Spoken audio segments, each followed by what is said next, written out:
YouTube, Scarpad's domain with you back again. Number 17, James Bond. This time, a new Bond already. We only had like 2 movies with Timothy Dalton. He's out the door.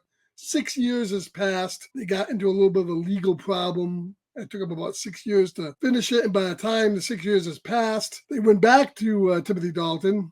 At this point, the Broccoli said, well, if we're coming back after 6 long years, we want you, Timothy, for longer than just one movie. And he wouldn't commit to a multi-picture deal. So he was gone. They tried out numerous James Bonds, including Mel Gibson. No, that would have been thumbs down, Mel Gibson. And a bunch of other people. But they settled on bringing back somebody that they had originally wanted to replace Bond, Roger Moore as Bond.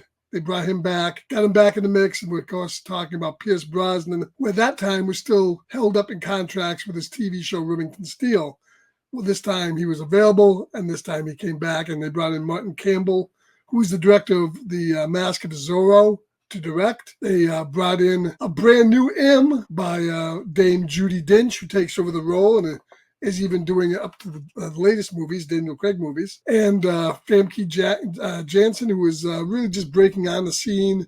I think she had already done X-Men. Of course, she plays the Russian Anna Top, the one with the thighs of steel. And Alan Cumming comes in, plays one of the bad guys. And of course, the great Sean Bean. They were originally going to have a mentor at James Bond, somebody older, but then they settled on just making it 006 and having him come in. So they brought in Sean Bean to play the villain.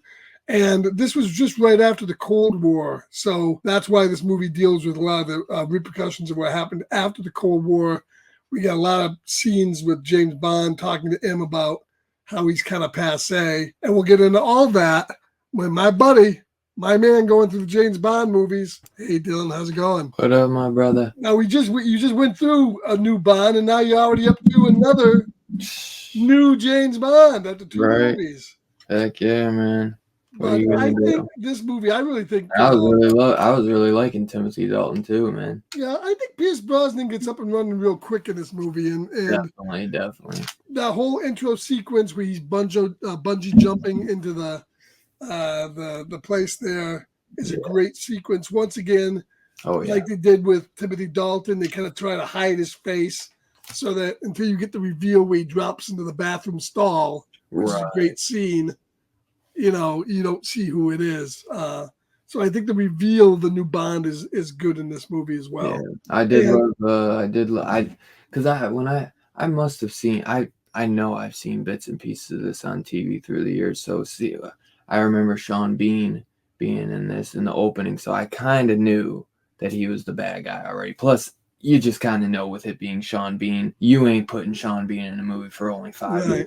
Let's be real. But they do try to sell it. Of course, the opening is the opening. They sell it really good too, honestly. Yeah, the opening in the beginning takes place 9 years before the movie actually gets going. Yeah, they jump ahead 9 years. I love Sean Bean's in it because I fucking love Sean Bean. 006 is going through the mission with this guy. Bond breaks in. They're both kind of setting bombs, and it appears to look like Sean Bean is killed, and that sets Bond up on this whole 9 years later where he gets involved with the same Russian general who's stealing this device called GoldenEye so that they basically can nuke the financial districts of the UK. And then, of course, they find out Sean Bean's behind it because of the fact that his parents were sacrificed by MI6, and he's holding him responsible for that. We also find out that Bond is an orphan, just like Sean Bean. That'll play into the Daniel Craig movies where that really comes into play, where they play up the fact that James Bond is an orphan and all his back family history. So we get those scenes. Of course, we get the intro with the brand new M, and it starts off where you get M, and in this way, I didn't really like it first, but then it really shifts quick. I like the money penny. I like the money penny a lot. Yeah, you get money penny, but you get a new M, and the new M, of course, doesn't have a great relationship with Bond. She considers him to be sexist. I like how and a dinosaur. I like how Hagrid from the Rush. He plays the Russian guy, Oh, Hagrid yeah, from yeah, Harry yeah, Potter. Robbie Though. Coltrane, yeah. Yeah, I love how he's like, I hear M's a lady now, and they're like laughing their ass off, and they're like just thinking like, basically just kind of saying like, are you gonna join the 21st century? Or are you still with that dumbass Yeah. MI6 group? Like kind of just laughing about it, but I But never liked her as MI. oh, really? I kind of ended up liking her. We'll see how over time maybe And you can see going even on with the toward the end of movies this how I movie, like even her. though she's riding Bond's ass and I'm Bond, Yeah, by the she time he always just seemed leaves, like even in the Craig ones, she seems like an asshole. I don't know. But we'll see. I'm not gonna speak She more gets because I better, want to and she gets better in the Brosnan ones and the Craig ones. I'm kind of actually surprised they continued on with her as That's M what because I want to see I how thought they were going to reboot it. And that's one thing I didn't really agree with. But even at the end of this one, where Bond's leaving the office, she says, "Come back alive, Bond." She likes Bond, and they get along well together. They just kind of started off with this kind of adversarial relationship a little bit. But Bond, I thought he played into it really well. That scene in the beginning where he's driving with the lady that's evaluating him, and of course he sees Famke Jet, and then they have that racing scene where they're racing each other, and then of course Bond does do both of them at some point.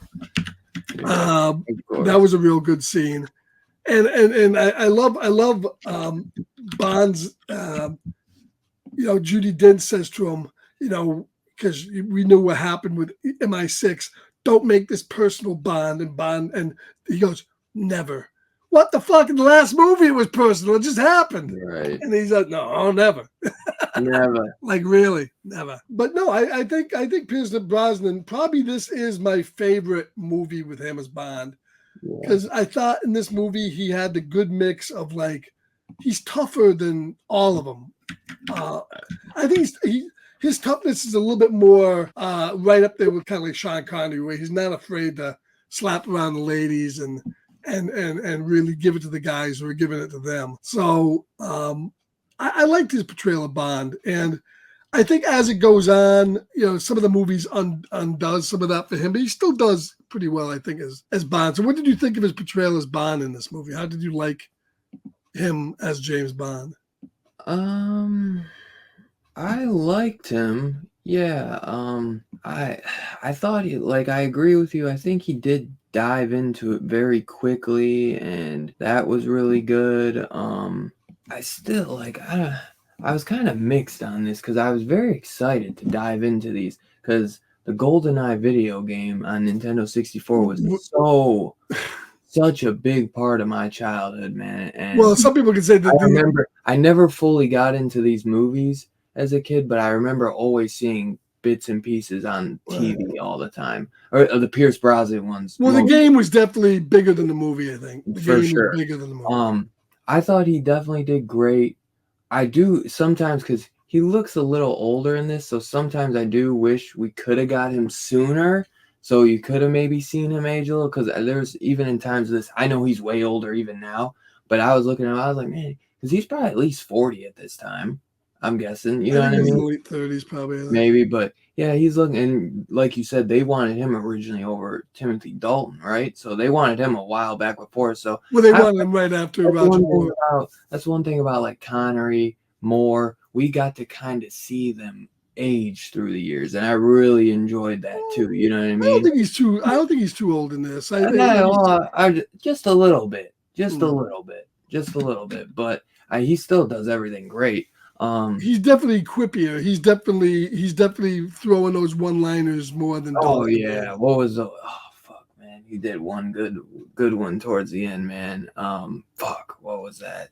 Damn it! After he killed Famke Janssen, what does he say? Something like he says one after that, and then there was a good one at the end. I was gonna write it down. I know I should have wrote them. There's a ton of them. There's a ton of them in there. I mean, but I didn't hate it by any means. I did enjoy the movie. I felt they should have used Sean Bean a lot more. That's the one thing. Like, he's such a great villain, and I felt like I know that they're trying to like keep him hidden and then reveal him, which that's fine and all, but I just felt like they kind of missed. Yeah, I think the villains in this movie were the weakest part of the movie. Yeah. The general, he died like a bitch. He died very easily, so he wasn't much.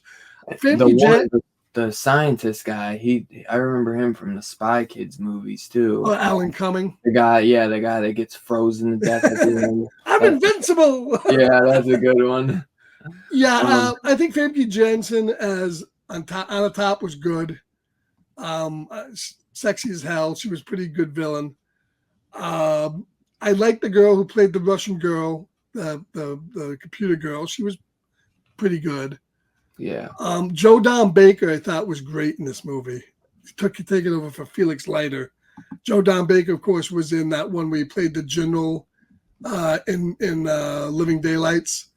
And here he's the CIA guy, Joe Don Baker, and he was fucking great. I liked him. I really liked M in this. I really liked the gadgets, and this is the car that I always remembered. Especially, I think is this the same car that they had in the last couple? I can't remember. No, he went from an Aston Martin to a BMW. This is the car that I always. He drives a BMW, this is the car I always remember. There's definitely a lot more gadgets. The pen, is the pen mightier than the sword? Well, it is because I made it that way. I love how Emin does that. Or Q. I love seeing Q again. Q's getting old as fuck. He's the only guy left. Yeah, Moneypenny was a fox in this. I thought they got him great new Moneypenny, especially because the original one was a fox too. This one's even hotter, man. The only new one I'd say that I didn't really like I said, I didn't care for M in this one. I hope I'll begin to like her more, kind of like how you said. I can't think, you know what I mean? She doesn't have a big part in this. In fact, none of them really do. Once Bond's on his own for most of the movie. But I enjoyed Pierce Brosnan as Bond. I wouldn't say I don't like it, but when I go watch the other ones, it might make me appreciate these maybe a little bit more because you said this is your favorite of them. You've seen all these before, but me going from watching all the ones before. This is kind of I think this one and the next one are the best of his era. They are okay, but still, even that, man, I still look at this and I think that this is one of the weaker Bond movies. Like, you think so? I kind of the other ones just are so fucking good, bro. They're so good, and they just bring something to it, man. Well, I think a lot. The villains is some of the problem in this movie. I like those. We are getting to that age too, where this is kind of Mission Impossible-y too, like where they're trying to up the antes, and I appreciate the hell out of that. There's too many scenes in this movie where Bond is firing a machine gun and being Mr. Action Hero and running through the thing. Right. And if you think about that, I love the opening. I love the song, the opening song in this as well. Like, what was that? Tina Turner, I believe. There's a lot of things. Yeah, Tina Turner's that song's great, but the music overall in this movie sucked. Yeah, it was by Eric Serra. What's his face? He turned it down. He didn't. The guy that did all the other movies there, John Barry, didn't want to do it. He turned it down. And they wanted Eric Serra. They weren't happy with the score in this movie, and they wanted him to redo it, especially the tank scene. Yeah, and he wouldn't redo it. So wow, they weren't happy with the score. The song is good. The song was written by Bono from U2. Oh wow, and The Edge, but that's all they had to do with it. Yeah. But the rest of the music of the movie, I think, was kind of poor. Yeah. Although I didn't mind some of the love theme, that was okay. But if you think about it, I didn't care for the women as much in this either compared to some of the others. They're not bad at all. They're fucking gorgeous. Yeah. I did like my favorite of the women's would have been Famke Janssen. Yeah, Famke Janssen, right? She's a badass. Yeah, she was good in the movie. She's a badass, man. She was the best part of the villainy in this movie. Yes, for sure, without a doubt. What was Natalia? She's gorgeous, but there's just something missing from her that I just like. I don't know, man. Like, yes, I feel like it's just her gorgeousness that she's bringing to it. Like, there's just something that she like. I just don't feel like anything between her and Bond for some reason. I don't know why. I don't know. I get like Bond is just, but there are times where Bond, you still feel like he really wants to protect this girl, where I just don't feel any of that with this. You know what I mean? When he says, like, go ahead, kill her, I really like kind of felt like he really didn't care. You know, where I know like he's trying to trick him, like, yeah, he doesn't want to show him that he cares. But I really felt like with Natalia, he was like, go ahead, kill it. You know what I mean? Yeah, I mean, but I think if you look at the other movies, I think you hit on the head when you said the Mission Impossible of James Bond was in full gear. Yeah. Because the other movies, if you look at them, the Roger Moore movies, the Sean Connery movies, Bond wasn't sure he was an action hero and he did action shit, but he wasn't running and gunning through the whole movie like is what happens in this movie. And unfortunately, happens in most of the Pierce Brosnan movies. The next one's the same. That would be completely fine, but then it's like even when they slow down, some of that stuff's just not as intriguing as like the stuff with Connery and Roger Moore. Like when they slow, the action was so great in those movies and then when it got slow, you didn't even really mind because it was so intriguing. Like they were just so suave and like you just look like they just brought so much to the scene. The action through a lot of stuff is very over the top because in the opening scene, which is an okay opening scene, but I mean, Bond's got to fly into the fucking plane with no chute, grab on, get in the cockpit. The thing is going like perfectly vertical, like into a hole, and he's pulling it out, and it's no way he would have pulled that out in time.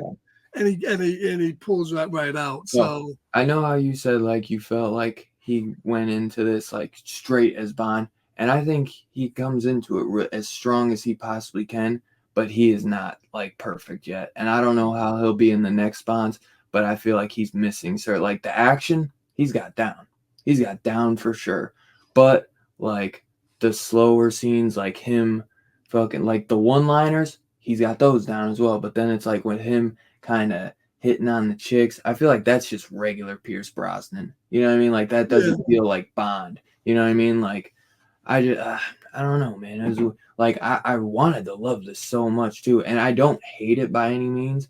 I just think I expected maybe a little too much out of it, just because I love the game so much.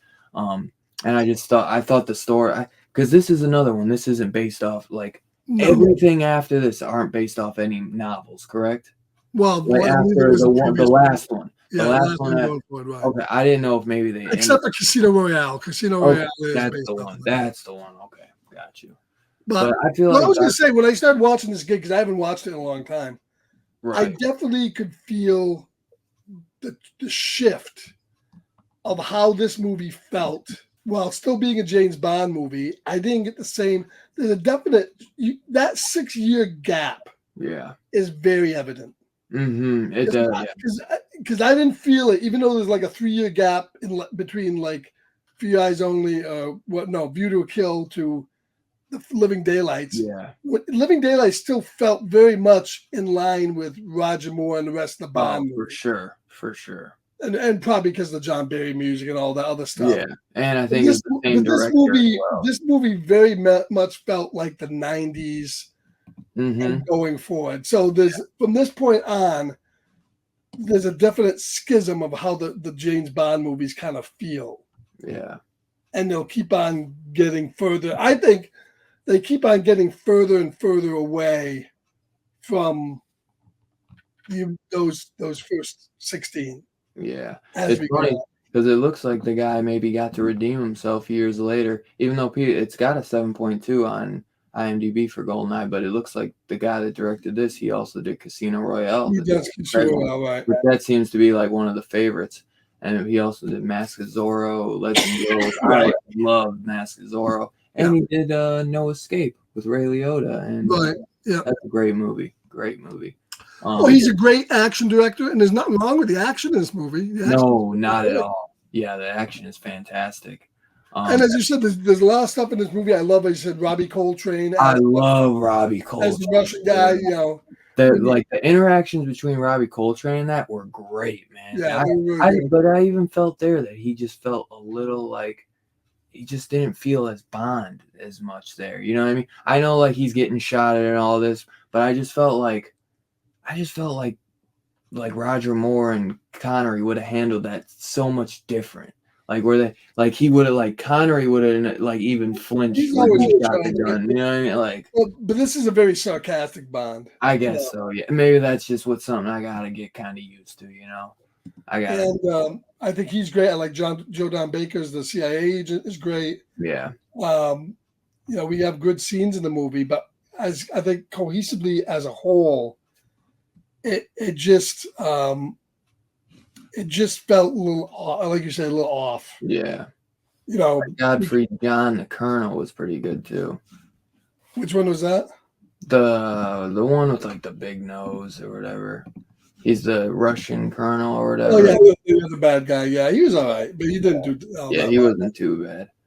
But yeah, like it's not a bad movie by any means. It's very entertaining. But yeah, it just felt a little off, man. And I just like knowing that this is like the best one of that. It just worries me a little because I loved like it's kind of crazy because I came into these being such a newbie, man, and I just that's the thing. I mean, you may love you may think so protective over like everything before this now, like everything before this. You know what I mean? Like even the Timothy Daltons, the fucking Her Majesty's Secret Service, Connery's, Roger Moore, like those are just so fucking good, man. And it's like those movies. I mean, you got so many movies, and all of them to me are just so fucking good. There's a couple that maybe miss a step here and there, but overall they're still great movies. You know what I mean?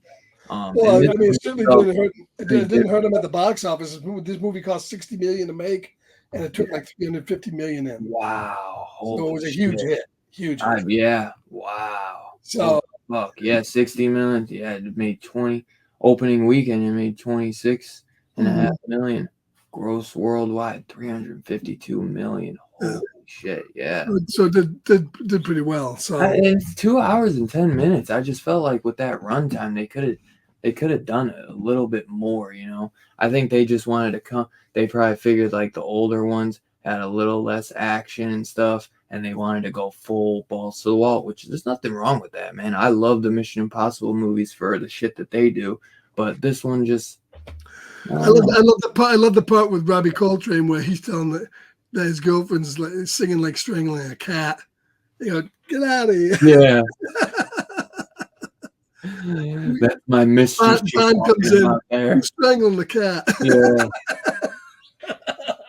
That's my mistress you're talking about there. Driver, by the way, too. What was that? That was Minnie Driver as a girl. Well, she looked familiar, man. Yeah. But yeah, and then what did you think about the ending, the death? Not only did they have to, he had to fall to his death, but then they dropped the brain. Oh my god! The way, like I said, Alan Cummings' death is fucking awesome, and Sean Bean's death is fucking wild, bro. Just that thing is fucking huge. Oh, you think he survived that one? They killed him twice. You think after fucking like falling from that distance and he's all bent up, he'd be down there? Come on, right? He'd be dead. Was he a zombie? Did he come back? Right. Oh my god. He ain't surviving that. But, God. But yeah, that was a great ending, man. That was good. Well, I think too is I think they spent like all the time they spent a lot of time with the girl with Alan Cumming in that satellite dish thing before they get bombed. That was a long scene. And by the time you got back to Bond, it's like way into the movie. So they did spend a lot of time with her. Yeah, they did. They definitely did. I was surprised by that, honestly. I think as well was better. Although the next one is pretty good too. But as I said, the problem I think with all these. What's the next one? Tomorrow Never Dies. Yeah, of course you got Robert Carlyle as a villain. You got what's his face? Jonathan Pryce. Yeah, Jonathan Pryce, but he's kind of a weird villain. But what's his face? John Don Baker comes back. That's cool. John Don Baker's back in that one. You also have what's her face there? The one from that was in Everything All at Once. This looks like it has kind of a weak cast. The Chinese girl. Yeah. Michelle Yeoh. Michelle Yeoh, yeah. Ling or something. She's good in it. And this looks like it has a very weak cast, to be honest. Yeah. So I think that the Like problem, I don't notice anybody in this besides Jonathan Price. yeah, the problem with most of these villains are they're just kind of dull in his era, and The that's made true. And I on the think that's last one, The World Is Not Enough, though. I noticed, like, true. obviously Denise Richards and Robbie Coltrane comes back for that one, which that's Yeah. awesome to hear. I'm actually really excited. And John Cleese, he's great. Actually, Well, I'm really excited to get to The World Is Not Enough. yeah. But Well, yeah, I'm well, still. John Cleese takes over as M. Oh, okay. I'm sorry. Oh, Hold on. John wait, Cleese takes over as Q. does he? Yeah, Desmond Llewellyn dies. In fact, I think that movie is dedicated to him. It says R. They call him R. They call him R. They do not Okay. retitle it Q. Yeah. They went to the next letter in the alphabet. And they have a guy named whose name in real life is Goldie as Bull. Yeah, I think it's. I don't. Is it the next? I think it's the next movie. Is Desmond Llewellyn's last Q appearance? And it's kind Oh, it's and Q? as Q. Yeah, next Wait, one it is his looks like last I one. thought I saw Q in this one too. It shows Q in this. In what? Maybe he's made in The World Is Not Enough. It shows Q and R. Maybe he's not in the whole thing. Do they do? Right. Yeah, they do it. They do a passing of the torch. They do a passing of the torch. They And say, yeah, Q. I won't ruin it for you, but Q basically just you'll see how they pass the okay, torch. yeah. And then he died like right after they made the movie. The movie's dedicated to him, I think. Yeah. Oh, wow. But he held on the longest of all of them. He did, yeah. Seriously. What a legend for that, man. Yeah. I love him as Q. Yeah, I love him. I love it in this movie too. Hey, He's leave that great. alone. He goes, "What's this, Q? It's my lunch." Yeah. The sandwich. I love when he puts the click in the pen and he's like, "Sorry, Scotty, I didn't want to have to do this to you." To the fucking mannequin. Yeah, I love Q is great in this, man. What does this thing do? It's my lunch. Yeah, but I still enjoyed it. Now maybe seeing kind of what the tone is for this one, maybe that'll kind of make me enjoy the next one a little bit more, because I kind of was a little thrown off by like the way, because the other ones, like, yes, they change a Bond, but they kind of kept that essence, you know what I mean? Like even Connery to Roger Moore, they are different Bonds in different ways, but that essence is still there, you know what I mean? So this one just felt like the most different of the Bonds, in my opinion. But yeah, I still enjoyed it though. But it wasn't perfect by any means, and it has its faults. But I mean, I like Daniel Craig, but I always thought that he was miscast as Bond. I mean, I did too. Yes, he has the toughness. He has that killer, but he's more of a bad guy. He's more of a villain. Yeah. Bond, even though he can do everything, like he's a killer. Yeah. He has a suaveness to him that in the books he's a little bit more he's a little harder than the movies, but still he can walk in a room. Daniel Craig walking in a tux, it just doesn't sell it to me. I think he was kind of miscast. I like him, and I think Casino Royale is okay, but it's the writing ultimately that kind of kills the stuff for me. Yeah. No, I always thought he was miscast as well. I always thought that. His best movie, I don't know if you've ever seen it, is, do you ever watch the movie Layer Cake? No, I never layered. Yeah, watch that, Daniel Craig. It's a great movie. Yeah. That's what's his face? The guy, I forget the guy who does all those British, what was that one with Pitt? Brad Pitt. I think Layer Cake was directed by that same guy, wasn't it? It says it's directed by Matthew Vaughn. Matthew Vaughn, yes. Which he did Kingsman, didn't he? Kick-Ass and Kingsman and X-Men First Class. Huh. Yeah, Layer Cake is phenomenal. That looks like a really cool poster. Really good. Quadruple X, they call him. Oh, Tom Hardy's in it as well. Yeah. Ooh. Yeah, it's a great movie. Yeah, I'll have to watch that. Definitely gotta watch it. It's a great movie. Hell yeah. I have to see if that's available on Blu-ray. I want to pick that up. Yeah. I never heard of it. Right. I do like Matthew Vaughn. I was never the big first Kingsman movie. I didn't like any of the Kingsman movies. I like the first one. That's about it. The other ones got too much. Yeah, I never really cared for them all that much. Yeah. Yeah, they have Dude, they're a little weird, but the first one I did like. The first one I really liked, but after that, I Well, think they're making another one or did something. Matthew Vaughn do that the Argyle movie? Was that Argyle he did or no? Did he do Argyle? I don't know. Maybe not. I forget who did it. Let me see. Oh, he didn't. It says producer. Let me see. Oh, he produced it. No, he's directed it as well. Produced Did and he do directed. Argyle? Yeah. Yeah, he did Argyle, which I did not like. Yeah, I heard it was not. Okay. Yeah. Henry Cavill's barely in it. I thought Sam Rockwell is great in it, but Yeah, and Bryce Dallas Howard was very. yeah, I don't.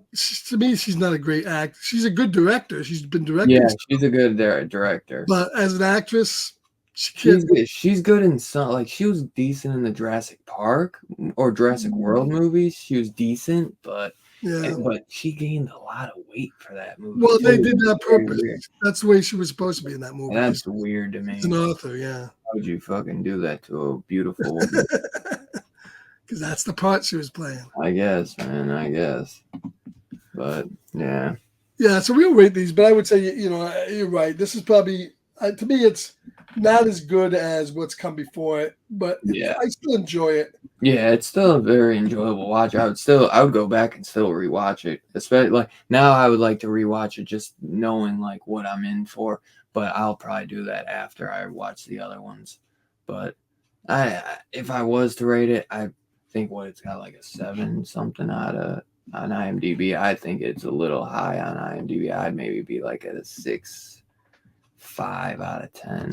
Well, I think people's nostalgia for this really waxes on whether they played the game or not. It's got a 7.2 out of 10. I'd probably. I mean, the game is such a big iconic game in the 90s. Yeah, the game is fucking awesome, man. And the game is so loosely based on this movie. Yeah. Well, it's a Nintendo 64 game. I always played with buddies, but I don't even remember if there was much of a story mode in that. You know what I mean? I mean, maybe there was a slight. It was pretty good, yeah. Yeah, it was a great game. That was a great dude playing that. That was the first game I remember being able to play like four screens on one TV. I was like, holy shit, bro. I remember just playing that for hours and hours, dude. That was awesome. It's funny, you could download it on Xbox to this day. The Xbox version's it's not as good. No, yeah. It was good. Well, you're not, but you're playing on a fucking big screen. It was a poor port of it, I thought. Yeah, definitely. But yeah, overall, I enjoyed the movie, but I didn't enjoy it as much as Timothy Dalton's first. Bond. Yeah, you know me, I enjoyed License to Kill even more than Dalton's first movie. So I'd pick License to Kill over even this, but I'd probably pick Timothy Dalton's first movie over this as well. Maybe, yeah. I really liked License to Kill. I thought that was a great one. Yeah, well, they were trying to reinvent Bond a little bit. Yeah, for the '90s and going forward. Yeah. Understandable, and especially since it was such a big layoff. And another thing too, we've seen that, like we just saw that with Timothy Dalton's, where a buddy is like, I think in License to Kill, where his buddy gets supposedly killed. You know what I mean? Well, that's why I said that joke they made of Bond don't make it personal. He just made it personal in the last movie. Exactly, yeah. Like he always makes it personal. So it's like they kind of just I get like if maybe they did that years before, and I know there is like a 6-year gap between these, but it's like the last movie was literally about him on like a revenge thing too. So it's like it's kind of weird that they did that again. Kind of shows like you guys having trouble. I mean, I get the books are out, but like you're out of books, but it's like come on now. Well, I think they were trying to like make more down to earth villains, Possibly, yeah. Obviously with the adoption stuff or all, they're trying to get a little bit more deeper into who Bond is as a person and not just the agent, and more into his backstory, which I can appreciate that, no doubt, because they don't go into it as much as they do in the Craig one. Yeah, they went into way too much in the Craig one. It's either too much or too little. Yeah. Well, Phil, I won't ruin it, but what a fucking bad decision that was. Yeah. All right. So yeah, anything else you got to say for this one? And the end song, the music at the roll over the end credits was horrible too. Yeah, terrible. I did like the opening music though a lot. Right. That was great. But yeah, Robbie Coltrane, that he might have been my favorite in the movie. Yeah, I like this. I like the parts of the movie more than I like the assembled movie. Yeah. I appreciate the parts of the movie better than I like the assembled movie. There's a lot of great stuff in this for sure though. Right. There was a lot of great stuff. I still really enjoyed it. Yeah. But yeah, I just wish they used Sean Bean more. Just kind of like another Donald Pleasance thing where it's like very yeah, I mean, great yeah, actor. Great actor, totally misused, you know. Yeah, they did want to though. Although I tell you, the one thing I did enjoy that fight he has with Sean Bean at the end was great. Yeah, and that was I was reading that Martin Campbell wanted that as an homage to the fight in From Rush with Love when he's fighting with Robert Shaw, and because of that, both Sean Bean and Pierce Brosnan, they did all their own stunts in that whole sequence. Oh, that's awesome. There was only one scene that Pierce Brosnan didn't do it. Is because I think he broke a finger or something and he couldn't do it. So there's one scene they didn't. Everything else was them. So damn, they did a good job. That was a pretty good fierce fight. Yeah, that is really cool. Yeah, that's cool to know. But yeah, overall enjoyable for sure, and I can't wait to get to the next one, man. Keep pushing on, keep keeping on. We'll be on to number 18 for the next one, so we're getting toward the end. We're close. We're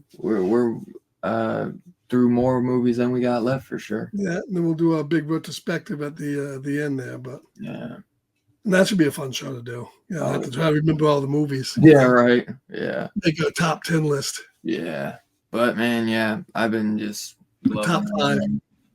I've become a huge Bond fan, man. And I love Connery and Roger Moore and Timothy Dalton and the fucking Her Majesty's Secret Service. Great. Yeah, I'm psyched to see where they go with the new guy there, the Aaron Taylor Johnson. As long as is that official too? That's official. That's official. Wow. Now, as long as they don't try to make it like something totally different, you know. Yeah. Like I always thought they tried making the Daniel Craig movies, the Bourne movies. I thought his movies were more Jason Bourne than James Bond. I haven't watched the Jason Bourne in a while. I never got into those two. Let's bring it back and let's make this guy James Bond. You know? You like Jason Bourne movies? I like the first one, maybe the first couple, but no, I didn't like them all. Yeah. You know, but. Yeah, that's obviously what the Bond movies were trying to be. It'll be interesting because by the time we're done with these, that will come out. That might be in all the Bond movies, so it'll be interesting to go into that one after watching all these, and I'll be like maybe a Bond snob, you know, and be like, be like me, fucking damn, fuckers, ruin the fucking thing. I still haven't to this day.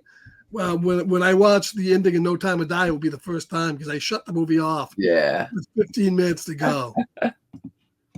That's hilarious. I didn't want to see how you know it's bad if you. I didn't want to see the shit ass way they were going to take Bond out. Yeah. Boy, oh man, he goes like a punk bitch. Jesus. Yeah. Well, we'll get to that. We'll get there at some point. All right. We'll see what you think. That'll be fun to talk about. Mm-hmm. All right. Well, thank you everybody for coming in and watching the show here. We got a lot of good stuff coming up. We got DHS coming up with more Stephen King. Yeah, Children of the Corn, baby. Children of the Corn coming up, and of course King is the whole month. So more Stephen King coming up after great that. Stuff. Sunday sit down interview. Yeah, that's right. Dylan will be my guest for Sunday sit down next Sunday afternoon, and then coming up this Friday night we got Terra Firma doing a watch along with Terra Firma and Kick, and then Dylan will be picking up the movie for Saturday. We haven't announced that yet. We'll announce that. Yeah. On Friday night, what movie that will be on YouTube. So it should be a good weekend. As always, man. Good stuff coming. All right, guys. Thank you for joining us. Have a good day whenever you're watching this, and we'll catch you later. Yes, sir. Peace out, guys. Find out, man. Thanks for tuning in.